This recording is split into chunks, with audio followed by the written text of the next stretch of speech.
Hello, welcome back to Math 110. Today we're going to cover lesson 1.2.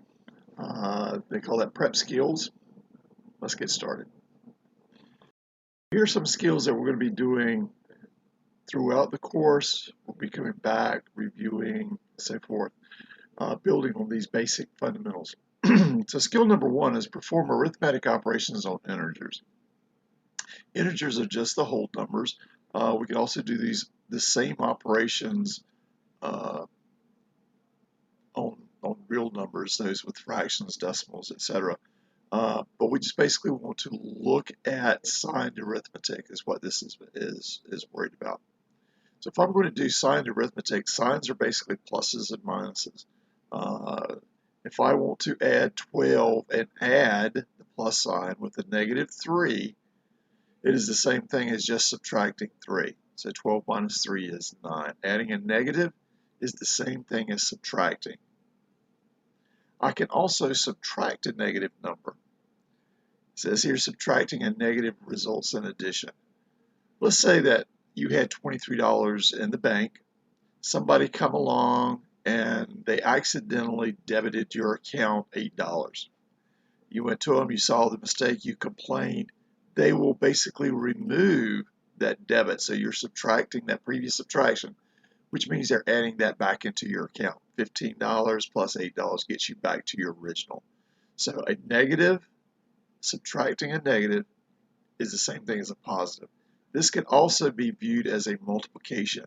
A negative times a negative is a positive. 12 times -5, here's the same thing that, as I mentioned, this is plus 12, and I'm having the 12 times the 5, that's giving me the 60, but the sign that I'm going to end up with is that negative sign. Positive and a positive, that'll be a positive. If I have a positive times a negative, that would give me the negative. Negative times a negative is going to be a positive, as we'll see below, and then the positive times the negative. So we're going to do the operation, and then we're just going to count up how many negatives we've got. If we've got an odd number of negatives, 1, 3, 5, 7, then it'll be a negative, and we have an even number, we're going to end up with a positive number. So in our next example here, we've got a -84, a negative number, divided by a -7. So the result of the 84 divided by the 7 gives us 12, and that negatives are basically canceling out. So the negative times the negative, negative divided by the negative in this case, it gives me the positive. So multiplying or dividing same signs results in a positive. So now let's look at doing skill 2, which is adding or subtracting fractions. The rule for adding and subtracting fractions is that the bottom, the denominator, the top is the numerator, the bottom is the denominator, and those two, when I'm adding fractions, those denominators must be the same. If they're the same, all I do is just add the tops, 3 plus 2 is my 5, and I keep that denominator, the 7. So I don't add the denominators. In this case, I'm going to subtract. The denominators are equal, so all I have to do is do whatever that operation tells me to the top, the numerator. 8 minus 2 gives me the 6. So 6/3 in this case, and if we simplify that down, as to a 2. Here we're going to do multiplication, and multiplication, this is probably the easiest thing to do, and it's kind of the most natural. I'm going to multiply the tops. 2 times 4 is 8. And here I'm going to multiply the bottoms. The bottoms, the denominators do not have to be equal, but I'm going to multiply whatever those two numbers are, and the result is the tops divided by the bottoms. If they were the same, if this was like here a 3 and a 3, it would just be 9. This case I've got a little different. I'm doing subtraction, but here I don't have the denominators being the same. I got my 4 here, my 6 here. They're different, and before I can do that operation of plus or minus, addition or subtraction, I have to make the denominators the same. Now I do this by doing a little trick. I can multiply any number by fraction as long as the top and the bottom of that fraction that I'm multiplying by is the same. So I'm going to multiply, I need for them to be the same thing, I need to be the common denominator. In this case, what number divides or multiplies up to give me that same number, and that's the 12. We'll look at this a little more later. But I need this to be a 12. I need this to be a 12. That's the smallest one that I can get to divide. 12 is divided by 6 is my 2. 4 divides into 12, 3. So I multiply 3 to the bottom to give me the 12, but I must also do the top. Whatever I do to the bottom, I have to do to the top. So 9 over 12 from the 3 over the 3. And this one, all I need is the 2 to turn that into a 12. And then both of them are then the same. So here I need to multiply 2 times the 6 to give me the 12, but I have to do the same thing to the top. The 2 times the 5 gives me the 10. And now the denominators are the same. I just do the operations. 9 minus 10 is negative 1. I subtract the smaller from the larger, but I keep the sign of the larger. So if this had been a negative 9 plus a 10, I would have done the very same thing. 10 minus the 9, that gives me the 1. But if that had been a plus, then I would have used the plus sign. In decimals, we have to line up our decimals, and then just add these things up, go through. Calculators are going to be allowed. Certainly, I recommend doing calculators. Just do the 2.35 equal to 2.8. Here we've got the 2.3. We need to add to the 0.5. Add up do the decimals on top of each other. Here's our tenths. We're going to add the 5 plus the 3 gives me the 8, and then the 2 from the 2 plus the 0. So add digits in the 10 place to get the 8, add digits in the 1's place to get the 2. If we go over 10 in any case, then we carry the 1 and we add the extra carry over to the next higher. In this case, we want to add 3.5 plus 5.9. 9 and the 5 is the 14. 5 and the 3 is the 8, but we have the carry, so we carry it over. Calculator is going to do that perfectly for you. Just enter it on your calculator. Here's some extra practice skills for you. I'll let you work on those on your own time. You can pause, restart once you're finished, do the calculator, do it by hand, check it with the calculator. Calculators can do your fractions as well.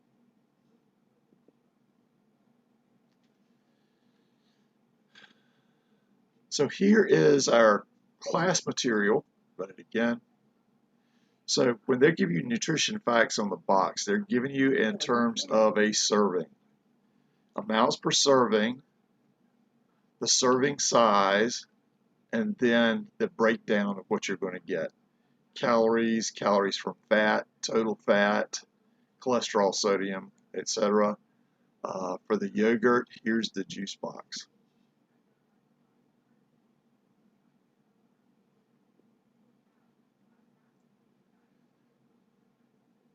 So here's the total calories. Find the total amount in each in Charlotte's lunch. They want to know the total calories, so we have to go back. She wants a turkey sandwich, so she's going to have the 2 slices of wheat bread. The calories in there is a 66, so 2 times 66, plus the 34 for a slice of turkey, the 60 for the cheese. That's the 60 for the cheese. So it's carrot slice, the 25, and a juice, her yogurt, and then her juice.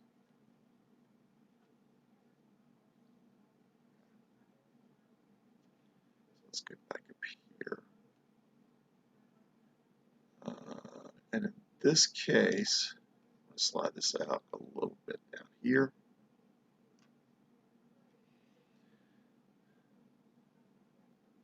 The sandwich made from 2 servings of bread, so we had the 2, 1.5 servings of turkey, so we have the 1.5, the 1 serving of cheese, and she gets a half serving of carrots, and then the serving of yogurt.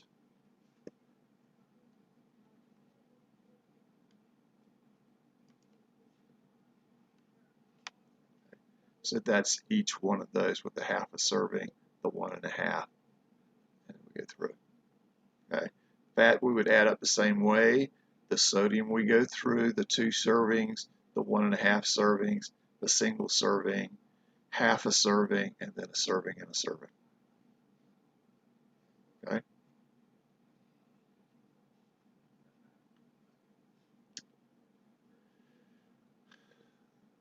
So here, they're saying if we use the letter P to stand for the phrase grams of protein, what is the result of the calculation below, and what is the significance of the answer? So here we're going to add up 6 and 9. We've got 6 of something plus 9 of something plus 3 1/2, 6 and 0 of something, so that won't even count. We add these things up. There's the 0.5. 1/2 is the 0.5, and then we'll get the 15, the 18, 24.5 from there. And the 24.5 P, and that is standing for the grams of protein. So they were all the same thing. We can add them up. Write the number of grams of sugar in Charlotte's yogurt and the number of milligrams of cholesterol. What happens if you put a plus sign between those two quantities? Can you add them? So the 24 grams of sugar, that would be the grams of sugar in the yogurt. 2 milligrams of cholesterol, and we could put a plus there, but we really couldn't do anything with it. That would basically be saying she gets 24 grams of sugar and she gets 2 milligrams of cholesterol, but we can't put them in a common term. Just like those denominators before, they had to be in the common terms. These have to be in the same units. So I need to be grams of sugar and grams of sugar, and we just can't do it. This would have to be the same units. These are milligrams, those are grams. So they're completely different things, so we can't do it. Here, suppose that in addition to the amount of carbohydrates, she also ate some of her friend's mini pretzels, which added another 3,000 milligrams of carbs. At that point, she would have 69.5 grams plus 3,000 milligrams of carbs. Can you perform that addition? No, because she's got the grams and the milligrams are one different, and then that basically has to be switched over. But as long as we're dealing with carbohydrates, we can add those pieces. But here we just have to do the units. There are 1,000 milligrams in 1 gram. Change 3,000 milligrams into grams. So for every 3,000 milligrams we have, that's basically 3 grams, 1,000 per gram. So if I basically divide that by 1,000, the 3,000, I get the 3 grams. And then I can add the 69.5 plus the 3 grams, and that gives me the 72.5 grams of carbohydrates. So when can we add these two? Two quantities can only be added when they are like quantities. They represent a certain number of the same thing, the same dimension of the same thing. 3 grams of protein, 8 grams of protein can be added. 69.5 grams of carbs at 3,000 milligrams of carbs couldn't be. And as long as if I can switch one into the same form, the same units, the measurable units, then I can add them together. So here's some summary material from the lecture I'd like to go over. Here's what our learning objectives were for this thing. Do you have anything to add?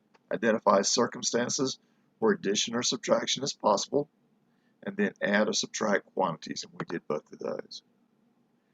Here was our signed arithmetic. Every number has, once you get into signed arithmetic, every number has a sign associated to it. If you don't see it, it's a positive. If it's a negative, you have to write the negative down. Otherwise, somebody's going to assume it's positive. Anytime I add something with a different sign, I subtract the smaller from the larger, just like we've always done, and then I keep the sign of the larger. In this case, this was the plus.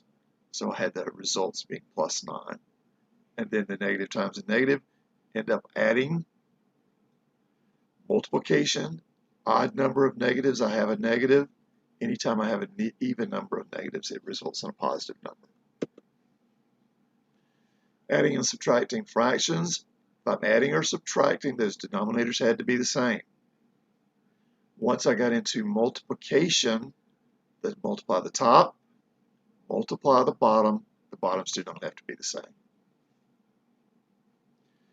If I'm adding or subtracting and I have unlike denominators, I have to get it into a common denominator.